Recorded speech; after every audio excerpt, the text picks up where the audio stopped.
Hello guys, welcome back to our channel. I hope তোমরা সবাই ভালো আছো। তোমাদের ভালোবাসায় আমি অনেক ভালো আছি। বর্ষাস লাইফস্টাইল চ্যানেলে তোমাদের সবাইকে ওয়েলকাম। আর এদিকে দেখো, সকালে ঘুম থেকে উঠেই কিন্তু মা আমাকে ছোলা খেতে দিয়ে দিয়েছে।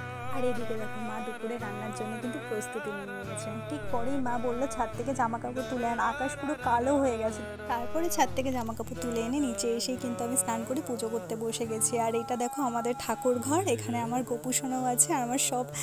তারপরে আমি পুজো দিয়ে কিন্তু এখানে খেতে বসে গেছি। এখানে হয়েছে বাঁধাকপির তরকারি, শাক ভাজা, চিংড়ি মাছের টক, মাছের একটা তরকারি আর মাছের মুড়ো ভাজা আর সবজি রান্নাগুলো সবকটাই অনেক সুন্দর হয়েছিল। আর মায়ের হাতে রান্না মানে সেটা অমৃত খেতে হয়, সেটা তোমরা সবাই জানো।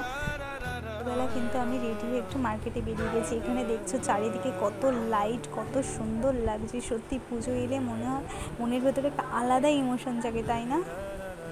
তারপরেই কিন্তু মাম্মা আমাদের জন্য গরম গরম এগরোল বানিয়ে এনেছে। দেখতেই পাচ্ছ গাইস, এগরোলটা কত ইয়াম্মি হয়েছে। তো আজকের ব্লগটা এখানেই শেষ করছি, দেখা হচ্ছে পরের ব্লগে। তোমাদের যদি এই ভিডিওটা ভালো লেগে থাকে তাহলে লাইক, কমেন্ট অ্যান্ড সাবস্ক্রাইব করতে কিন্তু একদমই ভুলো না।